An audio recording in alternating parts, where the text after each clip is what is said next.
Dear students, this is e-content for the program Bachelor of Social Work, semester 1 of Mangalore University. The subject is Basic Sociological Concepts and the session number is 8. The topic for this session is Characteristics of Community. Let us begin with a recap of the previous class. In the previous class, students understood the meaning and definitions of community.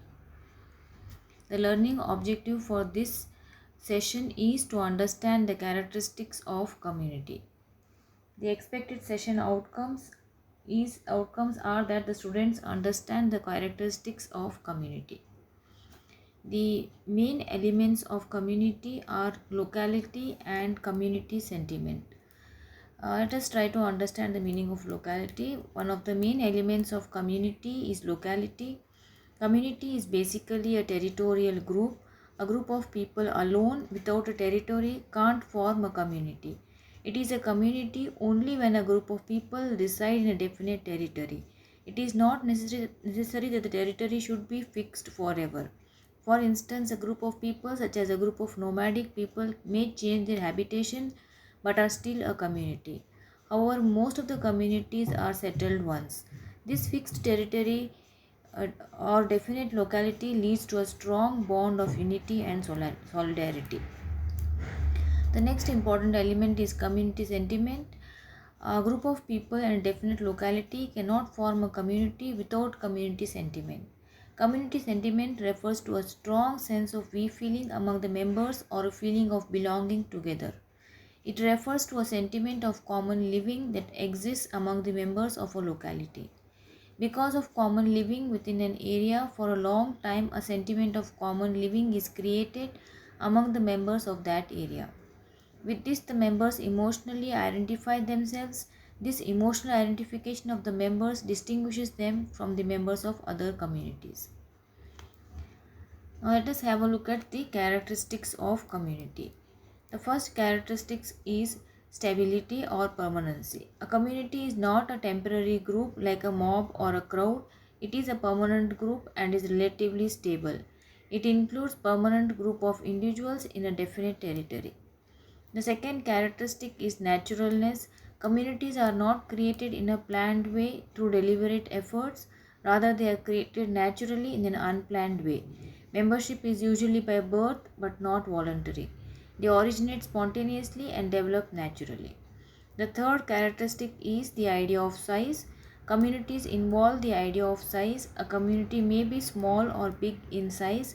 Sometimes a big community may comprise of smaller communities. For example, a district is a community which includes many small communities such as villages and towns. A nation is also a community. The fourth characteristic is regulation of relations. Communities are characterized by a system of rules, regulations, customs, morals, traditions, practices, etc., which are developed over a period of time which serve to regulate the relations between the members. The fifth characteristic is group of people. The formation of community begins with the existence of a group of people. This group may be big or small in size, may be settled or nomadic. But this group of people is an important prerequisite for the formation of a community. When this group of people start living together, uh, they are bound by a strong sense of feeling and it leads to the formation of a community. Permanency and naturality are also very important characteristics of community.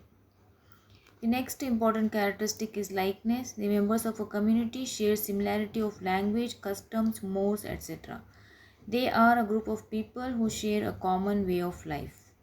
The next is wider ends. The community has wider ends. Members of a community associate not for the fulfillment of a particular end but for a variety of ends. These are natural for a community and not artificial.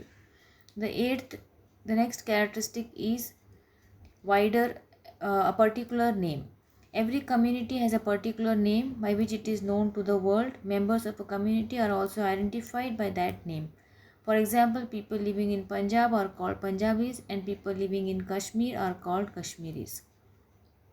The next is no legal status. A community has no legal status because it is not a legal person.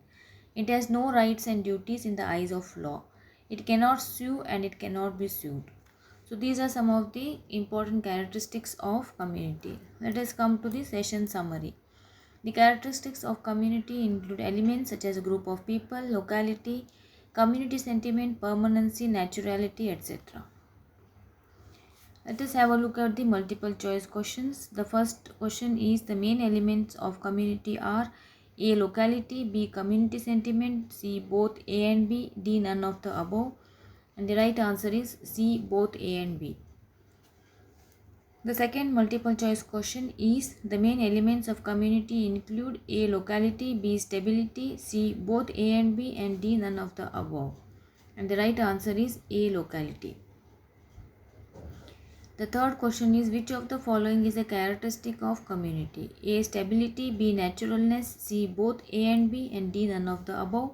And the right answer is C. Both A and B. The fourth multiple choice question is, which of the following is a characteristic of community?